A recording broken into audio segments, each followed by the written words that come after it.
how to change notification sounds on Messenger. Hi everyone, welcome back to the channel. In today's video I'll guide you on how you can change Messenger notification sound, so make sure to watch the video till the end. So if you want to change the notification sound for Messenger, all you have to do is go ahead and open the Messenger application here.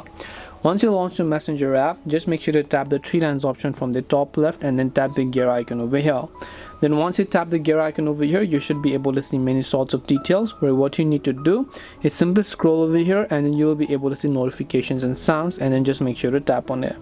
Once you go to the notifications and sounds option here, you should be able to see various sort of options, where what you need to do is just go to this option known as customize notifications and then just make sure to select it.